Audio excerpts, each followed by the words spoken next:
Hi, everyone. I'm so thrilled to have you here today. Before we dive in, I want to introduce someone incredibly special to me, my dear friend, Molly Carroll. Molly isn't just an amazing coach and therapist. She's the person I call at any hour when I'm staring at a blank page or facing down self-doubt. And somehow she always knows exactly what to say. You all are in for a session with a capital S today. We've covered so much ground, from the transformative power of morning rituals to reframing our resistance through a completely new lens. Molly shared incredible insights about self-care through the creative process, and honestly, so much more than I could have hoped for. With over 30 years of experience in education and mental health, Molly brings a wealth of wisdom as a seasoned therapist, coach, and public speaker.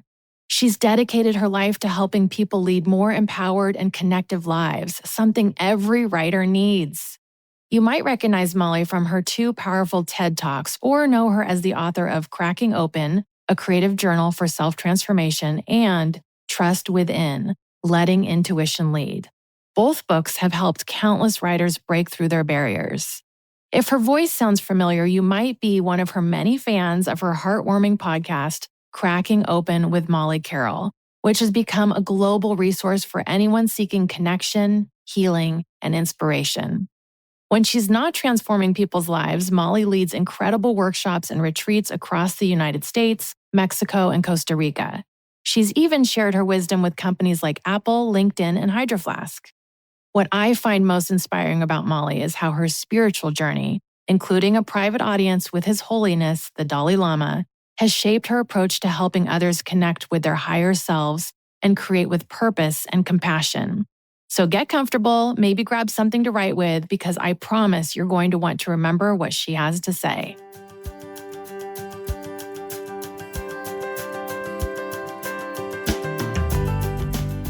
Welcome to The Whole Writer, a place where we talk about what it means to show up as a writer. Not just a better writer or a more productive writer or a published writer, but a whole one. Someone who's grounded in their voice, in their community, in their creative path, even when the world tells them to hustle, compare, or conform. I'm Nicole Meyer, a multi-published author and book coach who believes that nurturing the person behind the page is just as important as refining the words on it. Each week, we'll explore the terrain of writing life with honesty, warmth, and practical wisdom, creating space for you to write from a place of wholeness rather than depletion. Whether you're drafting your first manuscript or publishing your fifth book, you'll find conversation and companionship for the journey here. So, settle in, bring your questions and your curiosity, and let's discover what it means to write and live with authenticity and purpose. Hello, writers. Welcome back into The Whole Writer. I am thrilled about today's guest because not only is she an amazing human, but she is one of my dear longtime friends. Molly is a credentialed teacher, licensed therapist, coach, author, parent, and friend. But most of all, she's one of the most intuitive people that I know. So that's why I wanted her to come on and discuss the topic of what's really holding writers back. So welcome, Molly. Thank you for having me. I love that I'm your most intuitive friend. Molly and I have known each other for a very long time, and we have supported each other as writer friends and as personal friends. And we have a small sort of solopreneur group that we're a part of. And I've been itching to get you on the podcast, Molly, and this just feels like the right time, especially right now, because I'm focusing on a lot of sort of the whole writer in terms of wellness and caring for ourselves and really going deeper than just the craft. So I am thrilled to talk about this discussion with you. Well, I'm honored to be here. I love writers. I'm a writer, and I love talking about the whole self as well. The perfect topic for the two of us. And we will definitely share about your books at the end of this because I want to make sure that we share that with our audience. Okay, so Molly, you are a therapist. And you are a coach, and I know that you deal with this with so many people when they talk about the resistance and feeling stuck and what's holding them back. But today, we're really going to talk about writers, and I know you can tap into this because you're an author yourself. But I think I want to start at the beginning because we always like to say, oh, what are the tactics? Or, what can I do? I want to just start very simple. I usually say the most simple thing is usually the most powerful. So let's talk about morning rituals. This is something I learned from you. Many writers lean into the idea of morning rituals. So could you kind of talk about therapeutic insights you can offer and why establishing something so simple could be so powerful and what would be beneficial of this kind of a practice? I'm going to try to focus everything I say today to writers, but I think it's to anyone. I think anyone could listen to this podcast and get something out of it, but we'll focus on the writer's journey. But I've been a licensed therapist for over 25 years, but I've been working with families, children, women for over 30 years. And I would say the number one tool that is supportive of anyone's creative endeavor is the morning ritual. And why that is because we usually wake up with a strong sense of purpose in the way, what I mean of like, that could be like your to-do list for your kids. That could be something you know you need to do that you didn't get done the day before. Our brains are, even though we're tired, they wake up because they've been in a subconscious place. So how you start your morning is really important, not only from a psychological place, from a neuropsychology place, from a spiritual place. And the other thing I want to share that I think is really important for everyone listening to is we have all these books and we have all these top 5 tips and we have all these things we're going to hear. But in order to really have a productive morning ritual, you have to know yourself. Who are you? Are you realistically not going to be able to do anything until you have a cup of coffee? The first thing you do as your morning ritual is make yourself a cup of coffee. You can make that kind of ritualistic, or a cup of tea or hot water with lemon, anything like that. That's really important. And then are you more of a journaler? I'm guessing a lot of your writers, your listeners are journalers. Are you someone that does it voice memo? Are you someone that does it on the computer? Are you someone that's pen and paper? Journaling is great. Are you someone who wants to just kind of get quiet? Meditation, prayer, intention setting, goal setting. Learn to know what is yourself and what works for you. And I'm kind of opposite. Like, I actually need to get up and write my to-do list first, and then I can kind of quiet. I need to get it out of my head, what needs to happen. So no shame in that. Is it exercise? Is it getting out in nature? Is it opening a window? Is it lighting a candle? But do something for you.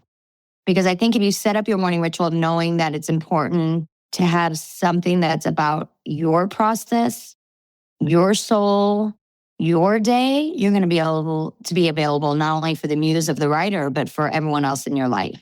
So yeah, I would say morning rituals are very, very important. I love that you mentioned the to-do list, because I will say I come across some resistance with writers where they say, I don't want to be so self-indulgent and sit down and have my tea and journal, and my family's thinking, what are you doing? What's going on? And when you brought in the to-do list, it made it much more practical, but also still grounding yourself, grounding in how you start your day. And I think that that is so often overlooked. So I'm really happy that you touched on different ways people can begin their day. Because if you just fly right into, okay, I'm going to sit at the keyboard and start typing, we all know it's not as deep of a process and you're not going to get as much out of the work for that day. So I love that. For someone who's never meditated or just sat down and journaled before the lights even come on, if they light a candle, what would you say is a very small, easy step for them, even internally, to tell themselves, it's okay, this is not self-indulgent? That's a big one. I mean, we could spend a whole hour just on that, and it's around worthiness. And we as a culture, especially as women, have not been programmed that we are worthy to take time for ourselves. We've been taught it's selfish. We've been taught it's self-indulgence. So that's a rewiring that is up to you. And this is where I'm going to drop into self-agency, and that you are responsible for your own feelings.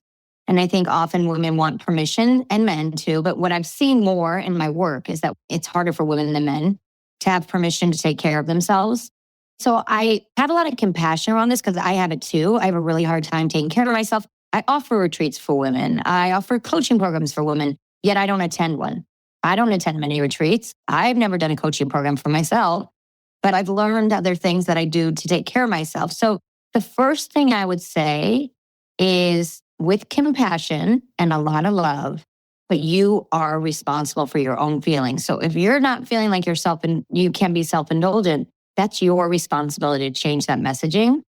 So that could be anything from like a morning mantra before you even get out of bed, put one hand on your heart, one hand on your belly. It's really important to touch the skin to remind the body from a somatic place that you are worthy. And you may see yourself as an 8-year-old at that moment. And like, oh, but mom says I got to get up and get my shoes and get ready to school. Or an 18-year-old, I got to rush to class. Or a 30-year-old, oh my gosh, the kids first and my husband first. Or you're caretaking someone, but you just take 10 seconds to say, you are worthy. All is okay. I can take a moment for myself. I deserve this, whatever comes out to you, or I'm responsible for my own emotions. So in order for me to be available for everyone else, I need to take care of myself first.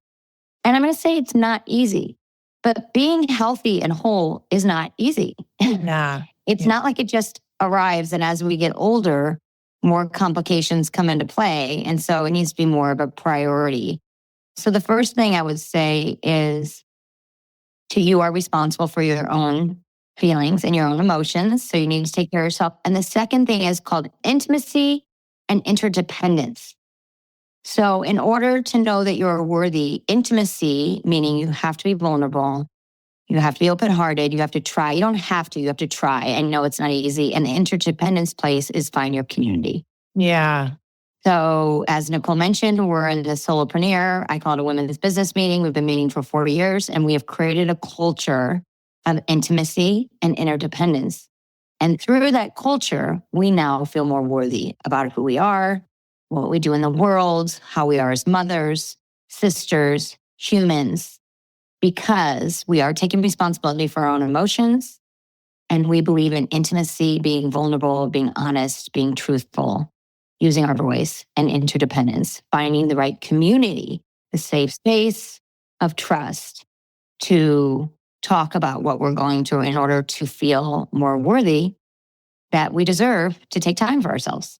I'm so happy that you brought all that up, Molly, because 2 words are standing out to me: vulnerability and community.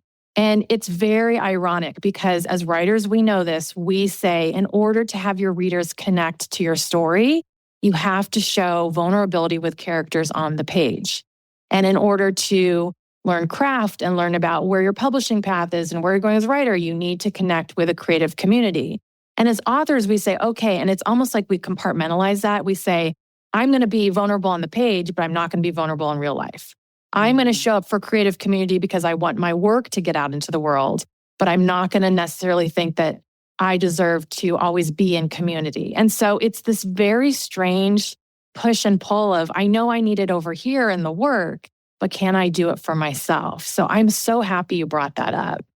Yeah. And I mean, I think any reader knows, I'm a huge reader, especially for my podcast. I read a book a week with interviewing people, is that the more vulnerable, the more interesting, and readers are smart. They know if you're not living, walking the walk, living your practices, they can feel it on the page. And so I would just say that you do it for yourself first. And because of that mission of self-care and knowing the importance of knowing you're worthy, your work will show that as well on the page, in your conferences, speaking engagements, interviews, and when you meet in your community. They're all in the same vein. They're not separate. If you separate them, they'll feel separate. If you put them together in the collective, they'll feel more connected. I totally agree. And that's exactly why I'm trying to focus on the whole writer, because it's not just about the creation, it's about the person creating it. And it's all tied together. And I think that as creatives, we really need to step back and really look at everything together as opposed to compartmentalizing the process. So yeah, I agree with that. Okay, this actually gives me a lovely segue because I want to talk about resistance of showing up to the work. We talked about what can we do for ourselves to start our day, to ground ourselves. We talked about how can we be vulnerable? How can we think about community? But at the end of the day, for so many writers, myself included at times, there is this resistance that keeps coming up. So I want to hear from your point of view, Molly, about resistance and what that really means or how we can look at it differently as writers. If you are having resistance, it's the same way. Let's imagine you're in a car and you hit a roadblock. Are you just going to sit there and not do anything. The car can't go through the barrier. You can wait as long as you want, but the barrier's not going to move. Again, I come back to self-agency. You need to move your car around. You need to use different skills and tools to figure out how to overcome the resistance. The resistance is not just going to move. There's a great saying that courage does not just arrive. It arrives from action. We become more courageous through our actions, and resistance is the same way. So I'm going to start by talking about our nervous system. And people may know this, but just a kind of a 101 of nervous system. We have an autonomic nervous system that involves two parts: the sympathetic nervous system, which is your fight or flight, and your parasympathetic nervous system, which is your rest and digest. Now, the thing is that we need our sympathetic nervous system. We need it for fight and flight. You've heard mothers lifting cars off their children, or we needed it when we needed to fight a saber-toothed tiger. But now it's happening when we get an email that doesn't work, or we wake up with resistance in the morning. Your palms start to sweat, your stomach churns, your eyes dilate, and you can see a very minimal view, and you're unable to fight the resistance when you're in the sympathetic nervous system, and it stays in your body for 90 to 120 minutes. Unless, like a light switch, you turn on your parasympathetic nervous system, which is your rest and your digest. You have a broader view, you become more hungry, your heart opens more, you're more creative, you have better ideas and resolving. So if you are feeling resistance, I would have you learn about yourself. What are your parasympathetic tools? Breathing, breath work, 3 deep breaths, journaling, dancing, getting out in nature, cleaning a closet. I mean, you could get in the right and left brain, but I won't go there too much. But because the right brain is you're flooding in the right brain, too many emotions, all the voices, I'm horrible. This is what happened to me yesterday. That's right brain. You're flooding in your right brain. Then you'd be like, clean out one drawer. And while you're cleaning out the drawer, maybe listen to a podcast that someone inspires you, or a book that inspires you while you're cleaning the drawer. If you're too left brain, like, oh, I got to do this and this and this and this and this, you need to get to the right brain to turn on the parasympathetic nervous system. You dance, sing, paint, get outside in nature. Dan Siegel calls it the river of integration, your right and left brain that turns on your parasympathetic nervous system. When you're in your parasympathetic nervous system, you have more ideas of how to fight resistance. You would hear a voice saying, write one word on the page. And from that word, write one sentence. And from that sentence, write one paragraph. Wow, look at those flowers. How could those be a part of my story? Or what's one story in my life that I tell over and over again because it's interesting? How could I implement that into my book? I love it. I'm thinking of all the writers and listeners, if anyone's out there who's in the query trenches or has gotten rejection or has even shared some pages in a critique group and felt like it didn't land right, I want you to really pay attention. I encourage you to pay attention because we all have resistance at different times. And the things Molly is saying, honestly, like to all those people who open up their email and get a rejection from an agent, go for a walk, journal, dance, do something different, because I love that idea. We don't give ourselves a chance to rest. We're just like, who else can I query? Who else can I reach out to? How can I keep this train going? And it's just this hard charging kind of way of going about it. And what you're saying, Molly, is let's switch that thinking. Let's switch those patterns and give ourselves a moment of reflection. I'm so glad you mentioned that because I think it's really hard when you're in it. All the people listening to your podcast have listened to a lot of podcasts about writers and what to do and read articles and followed blogs and the whole thing. When you're in the midst of getting that rejection letter, which I did, my first book took me 7 years to write. And my second book, I had a contract that I had to finish in 11 weeks. And let me tell you, my second book, when I had resistance, I didn't have the luxury of resistance because I had my publishing house waiting for the pages. But what I would say is that it's really about resistance is also connected to fear of failure. So if you go deeper in yourself, I'm going to get a little therapeutic practice. Can I do this here? Yes. Okay. So I'm just going to walk you through it just a minute because this is the stuff that works. Because I hear you and I said, you go for a walk, paint, nature, dance, great. That stuff does help, but it's doing the deeper unconscious work that sticks, that really changes. So let's just say you open up your email and you get another rejection letter. And the moment you start reading the first 3 sentences, you know what's happening. Your body's going to go into the sympathetic nervous system. It's going to go into fight or flight. It's going to go into fear. You're going to start hearing the negative voices, the comparing mindset, the scarcity mindset. You're going to start flooding with all these things. So I created something called PAC, presence, awareness, and compassion. It's an acronym, PAC. And you're going to have resistance in doing this too. But if you just say something to yourself like, what the heck? I got to try it. I've tried everything else and it doesn't work. All you do is close your eyes and you get really present with what is the emotion that's going on for you right then. Fear, guilt, shame, whatever emotion's happening. And then you become really aware of where is it in the body? My stomach's tight. My heart is clenching. I feel like I want to cry. I'm slumping over. My palms are sweating. What does it look like? Oh my gosh, it looks like black slug or a brick, or I've got a noose around my neck. I can't talk. My mouth is dry. And you just stay with it. Don't escape from the feelings. We always say you have to feel to heal. And it's going to get a little intense because your body is finally like, thank you for listening to me. Kind of like, when a little kid wants something, they pull and you're like, can I have a glass of water? And if you don't listen, they get louder and louder, glass of water. Your body's going to do the same thing because it's like, finally, they're listening to me. You may see an 8-year-old. You may see yourself failing at it. You got an F in a test, or the man or woman or person didn't ask you out for the second date. You're going to see it flooding in. Just sit with it and watch it and watch it. And then all you do is bring in the C, compassion. That could be a warm blanket, a cup of tea, a mantra saying, you know what? You're going to be okay. I'm so proud of you. I love you. You're doing the best you can do. This is one email in the spectrum of your life. You're going to survive. And you let that compassion come in. You notice the body calm. You notice the heart open more. And you start to realize this is a deeper issue than I just got a rejection letter for my book proposal. This is years of going through things, but not really looking at it. So try PAC.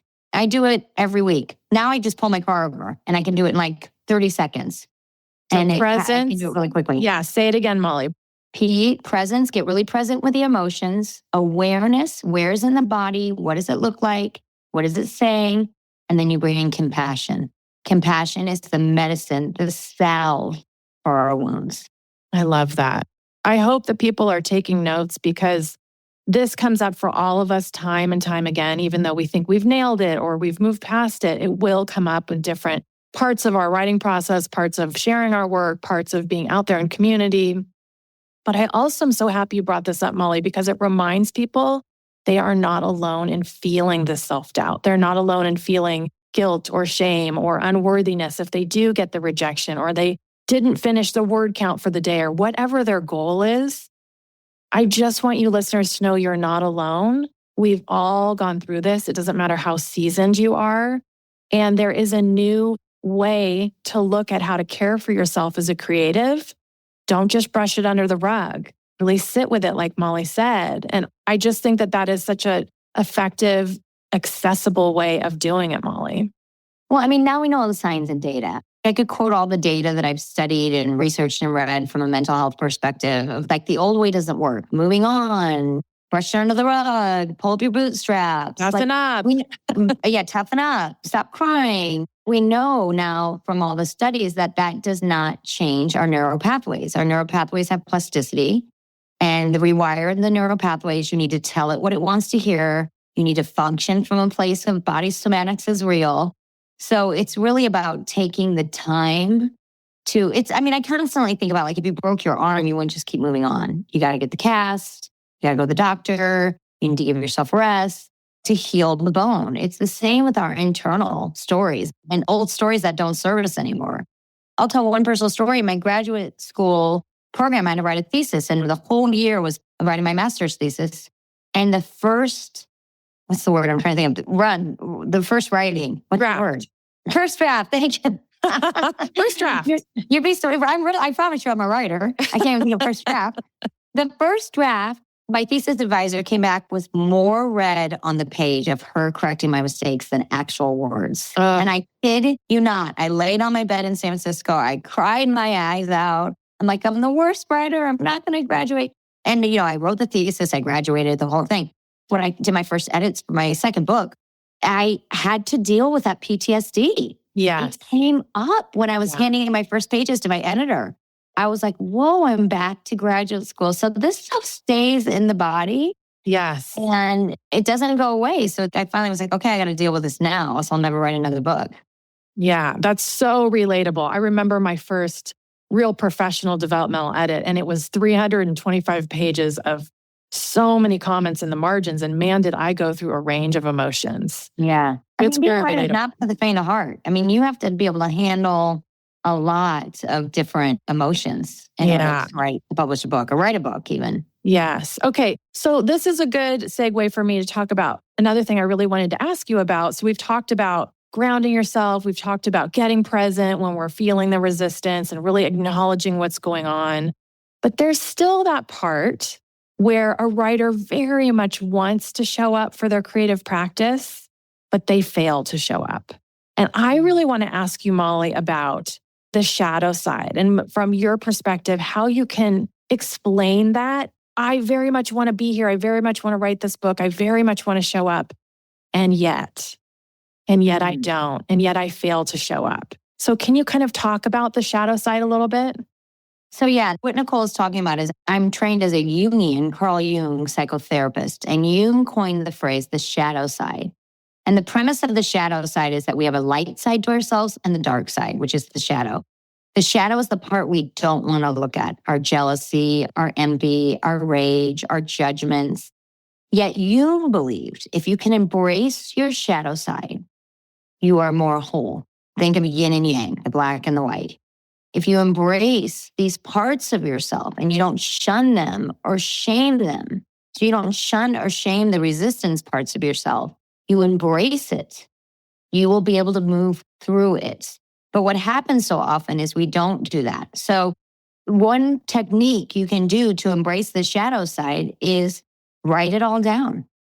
Write down everything you've ever felt. Write down every mean thought you've had about anyone, any jealous thought, anything you've done. You stole the candy bar when you were in third grade. You cheated on a test.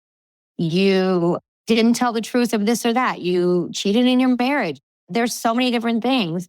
My friend got a book contract, and the first thing I felt like was I was pissed. Yeah. Like, why her, not me? Why him and not me? So the part about resistance that's really important for people to know is that if we resist it, it persists. That's the same as hate. What you resist persists. Okay. So it's almost like imagining, embracing these dark parts of yourself. And I know it's so hard to do, so you can write it down. Just even taking a moment to look at it. I mean, I'll be emotional right now with Nicole. Like, we just met for this coffee and we talked about everyone's thing. And on the drive home from the coffee, before we're coming on this interview, I sat with myself. I'm like, what's landed and what didn't? What did people say that made me feel better? And what did people say that didn't make me feel better?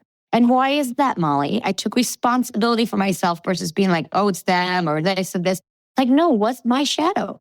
What's going on for me? Were you jealous? Did you not want to hear it yet? Were you not ready to receive that? So I'm really an advocate because I know it works.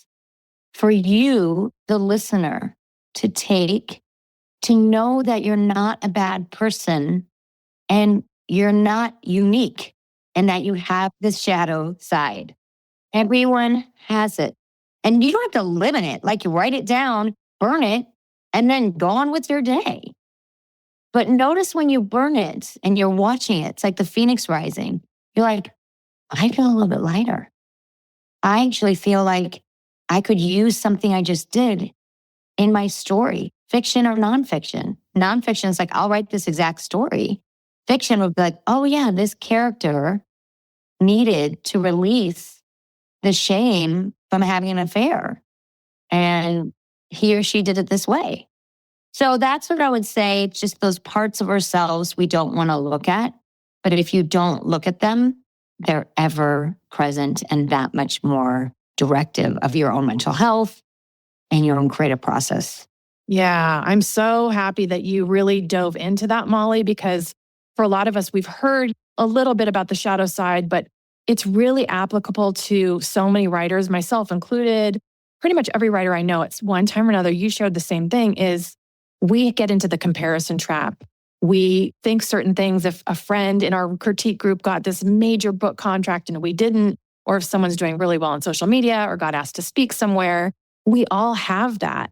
And how amazing would it be for each of us when we're experiencing that or right after to write it down, to burn it, to release it, to tell ourselves we're not alone in this, to tell ourselves it's okay to acknowledge it, but then release it out into the world and we no longer hold on to it. So yeah, I was definitely nodding along when you were explaining all of that. Yeah, I think what happens is we want this magic pill. We as humans want to know how we feel when we feel in the light. We feel good. We have joy. We have love because we know it feels so good. And we don't want to feel all the other stuff. As we all know in all the research is like, in order to have the light, you have to have the dark. When you ask anyone, writers included, what's been one of your most memorable stories of being a writer? I mean, I've heard many writers speak on stage. They often share about failure and they often share about the fuck up, where they messed up, where they made a mistake, where they didn't get the book contract, where they didn't take the time. It took them 2 years to write a book. But I also will say, I push my clients, I put a hand on their back and I push them gently. But I am going to push them. So I'm going to push your listeners right now. You also need to have these moments where you do say, okay, I burned it. I've seen it. I own it. And I need to get to the computer. And I need to read my 1,500 words. Yeah. Everyone's always like, when they ask me about being a writer, I'm like, I sat my butt in a chair. I had a full client base. I had a 7 and a 10-year-old. My publishing place gave me 11 weeks to write a book. And I had to write 1,500 words a day. That's it. So I got to the library, I sat in the chair and I wrote 1,500 words a day. And then I went on with my day. And I don't say that to have people make me feel sorry for myself. It really was actually the power of the boundaries and having accountability that got me to fight my resistance as well. So you can do all the mental health things, all the spiritual techniques. But then the reality of it is, as humans, in order if we want something to happen, we got to do it to make it happen. You got to put in the work. You got to put in the work. And a funny little side note, Molly, that just brought up the imagery of you and I going to write our books in the community college library, totally anonymous, sitting in little cubicles, no Wi-Fi, and every day, but in the chair. I so remember that. It was so funny. And when I wrote my last word, I got up from the cubicle. I'm like, oh my gosh. I look out the window. And for some reason, of all the seats in the library, I chose right by the garbage dump. With the dumpster? The dumpster, like the huge dumpster. I'm like, how did I? But maybe that could be a metaphor of like, I was dumping all my trash that doesn't serve me anymore because I wrote a book on intuition and I got to trust my intuition and, things like I love that. Well, I don't want to linger forever on all of the darkness that comes with not looking at our shit, so to speak. But I do think it's really important for people to not compartmentalize all this, especially when you're in the creative process. But let's bring it around, Molly, full circle, talk about some really sort of light, positive, easy first steps that someone can do when they're exploring what's holding them back, and also just to reclaim the joy of the creative process. Someone said to me, follow the energy. So the first step I would say is get out a pen and paper, write on the top, what brings me energy? What makes me feel alive? Or who? Or where? And make a list of the people, the places, the situations that make you feel alive. What brings you joy? Like, I love conferences. I love them. I'm inspired, whether it's for my podcast or a writer's conference or a mental health conference or speaker. I'm alive. I can't do 20 of them a year, but 2 or 3 a year, you're alive. A certain group of women, like our group of women that we meet with, we like are running into that coffee shop at 7 a.m. to collaborate and to be vulnerable. That brings me alive. what books you read, what TV shows you watch, what food you're eating, what you're drinking, how you're treating your body, how you feel on days where you get out of bed and go for a run or a walk, and how you feel on days when you get out of bed, eat a cinnamon roll and a cup of coffee, which I'm telling you I've done, so no shame there. But yeah, you got to write 1,000 pages. So just really follow the flow. And that stems from worthiness, that you are worthy, you deserve to feel the energy. So follow the energy to be alive. And then everyone else wants to be alive with you. And I also think there's this process of trust. Can you really trust you're guided by something bigger than yourself? I'm going to get a little woo-woo here. But especially as writers, we have to tap into something outside of our own brain, our own minds, to have these creative processes. What is that for you? Create an altar of sorts. Have your pictures, your relics, your guides. Have that be in your writing space, your candles, your crystals, your rocks, your memorabilia, whatever it is. If you're writing a book on music and you want to have an old LP, you want to have an image of Bob Dylan or Joni Mitchell or whatever. It's just creating this space that allows you to feel a high vibration. The places, the people, the environments, we are a vibration. We are energy. You feel it when you get chills down your spine. You feel it when you have your face in the sun. You feel it when you hug your children or your loved ones. That is vibration. That is what you want to feel as much as you can while you're writing or you're doing your creative endeavor, is follow the energy. That's beautiful, Molly. And following the energy is a beautiful writing prompt to get your creative muscles warm.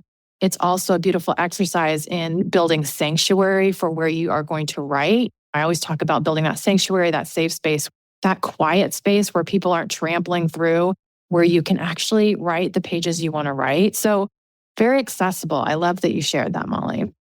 Well, I mean, I think about this a lot. When I was writing, I could only write, and I honored this part of myself. My best writing, I should say, was from 5 to 7 a.m. And I found a Starbucks that opened at 5 a.m. and I couldn't write in my house. And while I was driving to the Starbucks, I tapped into the muse. I said my intentions. I quieted my mind. And then I'd get to the Starbucks and I'd write for 2 hours and then go home and start my day. At that point, when I had young kids. And so now it's a little bit different. Now I'm not currently writing a book, but journaling is so important to me. I carry a little notebook around everywhere in my purse for ideas. I'm sure you've had this voice recording. I voice record stuff, ideas, especially intuition. Yeah. Are we going to intuition? Yes. So everyone has a deep connection to their inner voice, their gut, their intuition. Everyone has it. But it's like going back to the nervous system of sympathetic and parasympathetic. You got to turn it on like a light switch. You've got to feed it. You've got to trust it. You got to follow it. Like a muscle lifting a weight, it will get stronger. And the best way to follow your intuition is when you hear it, you do something about it. So that would be my brain. It's like 5 a.m. I'd be like, oh, I have to go buy another cup of coffee. I have to put on my clothes to drive to Starbucks. But it was like, you go to Starbucks. That's the place. I'm giving good ads for Starbucks. You should get some money from you, Nicole, as a fellow podcaster. But really, what is that for you? What is the voice? What does it sound like? Is it female? Is it male? Is it non-gender? Is it old? Is it young? Is it angelic? What does it sound like? But just know that living this way, you find more joy. It's more exciting. It's more interesting too. It's more interesting to live from this place. It really is. And that tapping into your intuition, which is hard at first, but it is a muscle you can keep tapping into and strengthening, is not just about resistance and showing up, but it goes into so much more. I always tell writers, if you have a little internal red flag that's flickering, or your intuition is saying, oh, I didn't fix this, but maybe the readers won't notice, they'll notice. If you have an intuition that you're writing a story with a message that is not aligned with you or your true writer voice, you think maybe it'll sell because that's what's selling right now. No one else will notice. You'll notice. Other people will notice.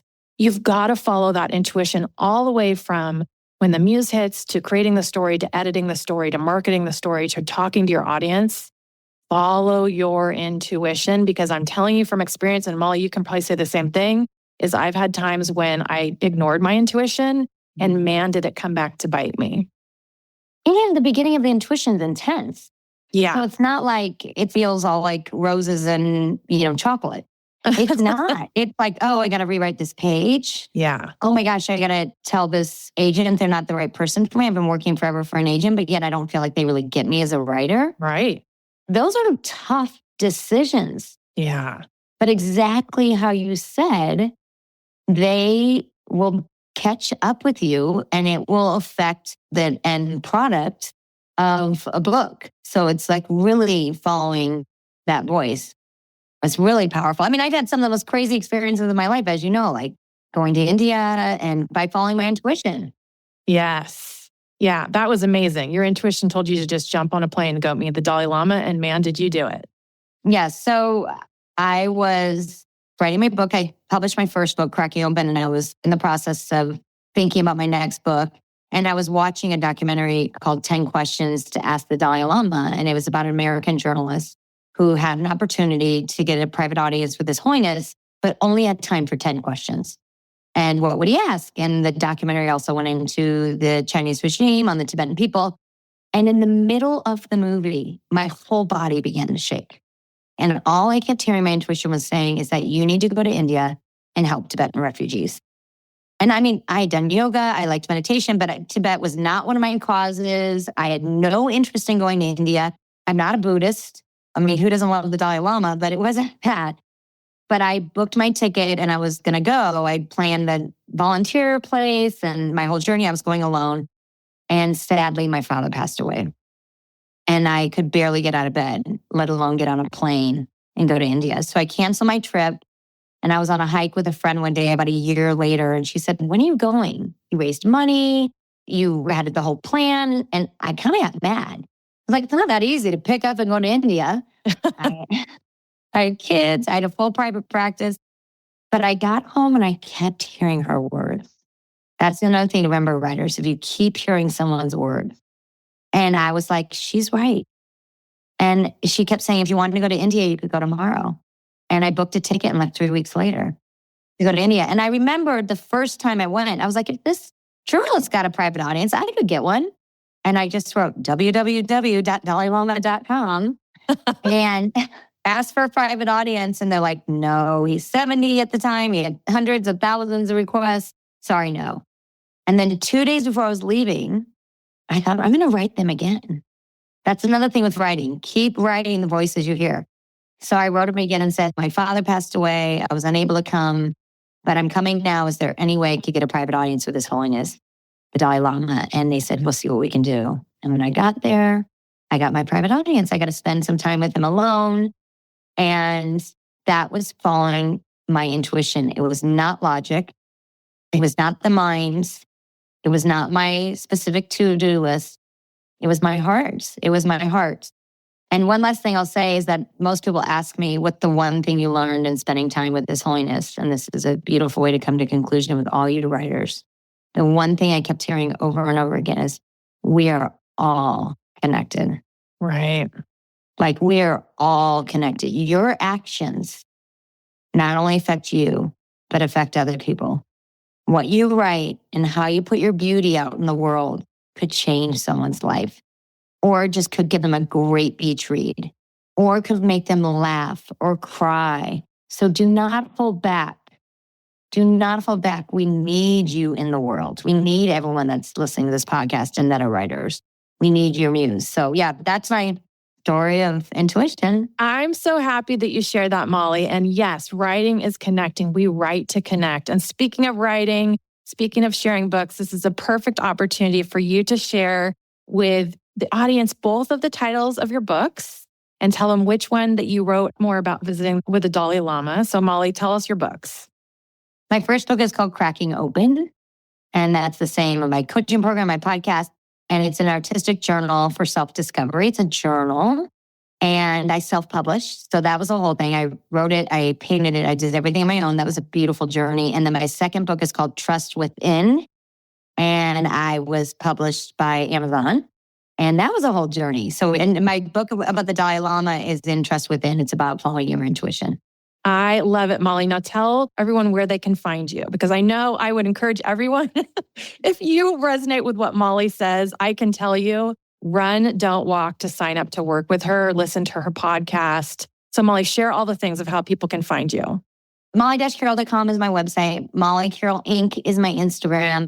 But my podcast is called Cracking Open with Molly Carroll. And it's all revolved around kind of my whole quote with Cracking Open is the Leonard Cohen lyric, when there are cracks, the light gets in. And so I totally believe in cracking open. It makes you more interesting. It makes you healthier, better relationships to your kids, your loved ones, and then you find the light. So I ask everyone, what was your cracking open moment and how did it change you forever? I interview artists and athletes and teachers and therapists and actors and designers. I just follow my intuition. And so, yeah, it's a beautiful place to land. And I've been so fortunate and so lucky to have this work and have Nicole as a friend. Well, Molly, you know I love you. And listeners, I really encourage you. Her podcast is incredible. Her coaching program is just as incredible. And Molly, thank you so much for spending this time on The Whole Writer. I have loved it, and I'm sure that listeners are going to be very eager to connect with you. Well, thank you, Nicole. I'm so happy for you and how lucky everyone is to have you in their life, too. So grateful to be on The Whole Writer. Okay, everyone. Thanks for tuning in today, and we'll see you next time on The Whole Writer.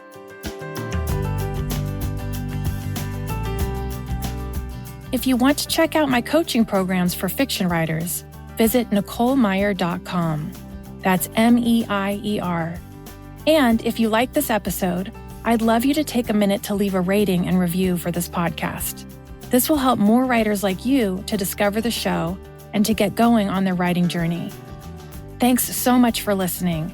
Until next time, happy writing, everyone.